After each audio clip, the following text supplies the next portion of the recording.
8 pessoas foram presas em flagrante. Nós vamos conversar agora com o doutor, o delegado do município, doutor José Luzia.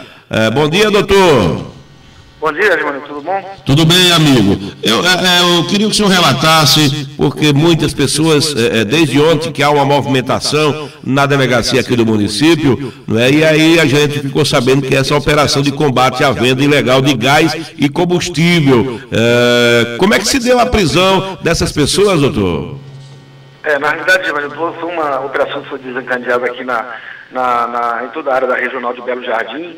E eu, como titular da delegacia de Pesqueira, fiquei incumbido de atuar no município de Pesqueira.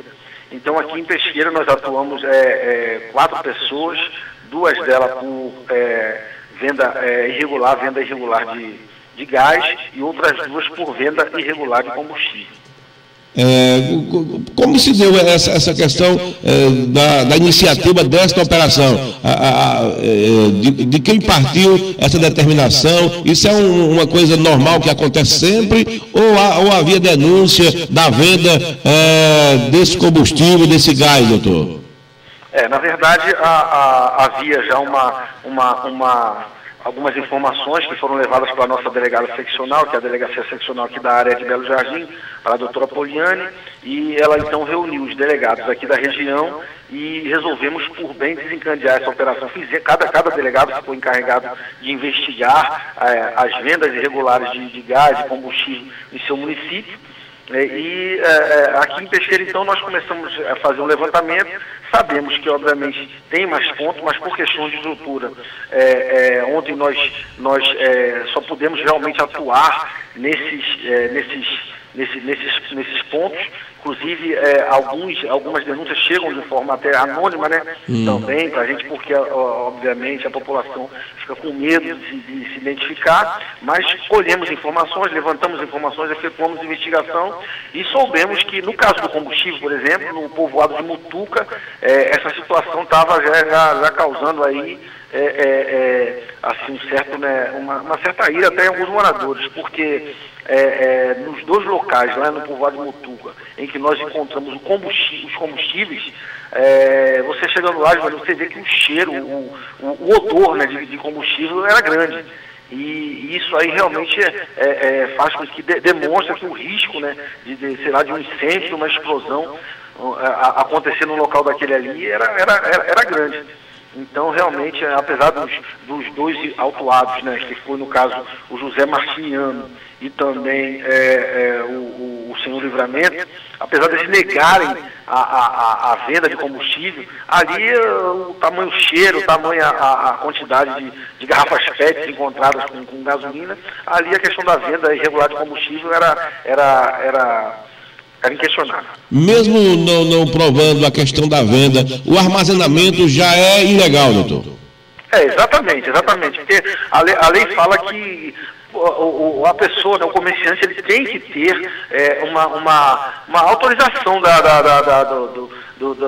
Agência Nacional de Petróleo, tem que ter vistoria constante do Corpo de Bombeiro. Quer dizer, a gente verificou que as pessoas pensam que o simples fato de uma outra pessoa, uma pessoa por trás dela, que nós sabemos que tem, entregar para ela e mandar aquela venda, que isso é permitido, que as pessoas então enxergam realmente a questão do crime ali num tráfico de drogas, num homicídio, mas a própria lei fala, a lei já no seu artigo 1º, ela já diz que constitui crime, então ela diz, constitui crime contra a ordem econômica, aí tem lá as condutas lá, né? Adquirir, distribuir, revender derivados de petróleo, gás naturais, álcool, etc, sem autorização legal, em desacordo com as normas e sem autorização legal. Então, a pessoa tem que se adequar a todas aquelas normas da lei para poder comercializar esse tipo de material. Mesmo num local como Mutuca, que não tem um posto de combustível, mas não pode ser vendido de forma nenhuma.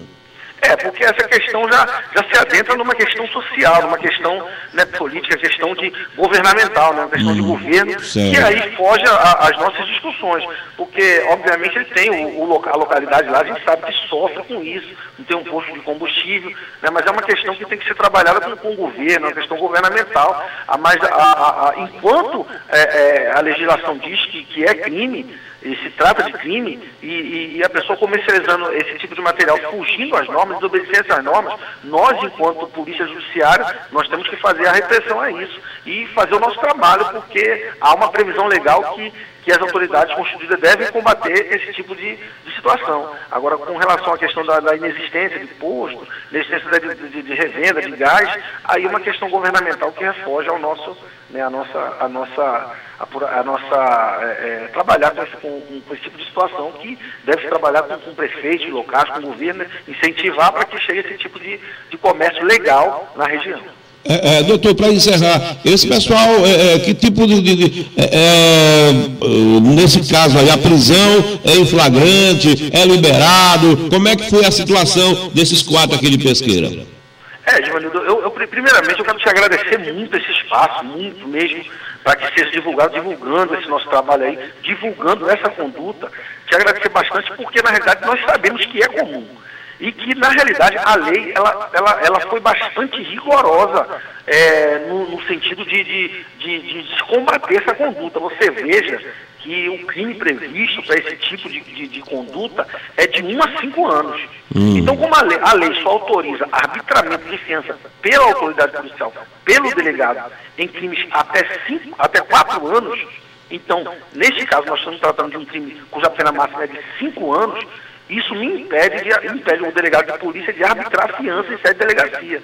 E, em outras palavras, significa que a pessoa ela vai ser conduzida para um presídio e, no caso da pessoa do sexo feminino, vai ser conduzida para a colônia penal feminina de Buíque, aqui no interior. E realmente isso é uma conduta que muito, assim, a pessoa pode dizer, não, mas realmente a gente tem dificuldade de obter isso, obter aquilo, obter esse tipo de material, mas a lei ela pena com rigor. E isso implica que a pessoa não vai pagar a fiança em delegacia, e como aconteceu com os 4 de ontem, os do sexo masculino foram encaminhados para o presídio de Pesqueira, e a senhora, a dona Maria, do sexo feminino, foi encaminhada, acredito que seria encaminhada para a colônia penal feminina de Buíque, mas eu tomei conhecimento à noite que me parece que um advogado dela teria obtido já a liberdade provisória dela, mas a determinação, o recolhimento, né, foi para que ela fosse encaminhada para a colônia feminina de Buíque, mas eu acredito que ela já, pelo menos ela já obteve a liberdade provisória junto ao juiz. Quer dizer que no papel do delegado não tem como não ser autuado em flagrante, aí cabe à justiça liberar ou não. Exatamente, inclusive tiveram advogados até me indagando aqui, doutor, vai ser arbitrado? Infelizmente não, aí realmente a questão do delegado confeccionar o mandado de recolhimento e encaminhar para o presídio, pelo menos em sede de delegacia, nesses casos específicos não pode ser arbitrado fiança, e a pessoa tem que ter consciência, aproveitar esse canal, esse veículo de comunicação aqui, esse canal que nós temos, você está nos cedendo, de realmente dizer para as pessoas que atuam com esse tipo de atividade sem autorização legal, que realmente a pessoa vai ser encaminhada para o presídio. E nós temos aí a questão do gás, né? A venda do gás também. A gente está falando de combustível, mas o gás é muito comum, até mesmo na cidade, tem muita gente que vende o gás em casa, e pode ir para a cadeia, né? Exatamente. A gente sabe que por exemplo, como foi no caso das 2 pessoas que foram presas ontem nessa operação, essas pessoas confirmaram que revendem para um determinado indivíduo, uma determinada pessoa aqui da cidade de Pesqueira, que essa pessoa também será chamada. Obviamente não gerou um flagrante contra ela, porque os objetos foram localizados na casa dessas outras pessoas. Mas como se aponta também para essa pessoa, obviamente essa pessoa será intimada via delegacia a ser interrogada, poderá ser indiciada. Nós temos aí agora 9 dias, né, o prazo legal é 10 dias, como temos réu preso, então um prazo legal de 10 dias para se concluir esse inquérito, e aí, obviamente, isso gerará indiciamento dessa pessoa, porque, segundo as pessoas que foram ouvidas aqui, essa pessoa repassa, e essa pessoa tem um conhecimento de que essas pessoas que foram presas não podem revender, elas não têm autorização legal, não têm vistoria do Corpo de Bombeiro, então, mesmo assim, ele cedia, a pessoa revendia o gás e ficava com uma determinada quantia pequena e repassava um valor maior para essa outra pessoa. Ok, doutor José Luzia, muito obrigado pelo esclarecimento. É importante a sua participação aqui para esclarecimento da população, doutor. É o Ok, doutor, eu te agradeço realmente esse canal, porque muitas das vezes a gente só é chamado para falar sobre tráfico de drogas, crime de trânsito, mas a lei trata essa questão como crime e realmente a pessoa, mesmo tratando como uma situação assim, simples, uma situação que em tese seria permitido, um desconhecimento legislativo, mas é uma questão importante, até porque a pessoa realmente sendo trazida para a delegacia, e o delegado entendendo que é flagrante, essa pessoa vai ser conduzida, mais uma vez repito, essa pessoa vai ser conduzida para o presídio.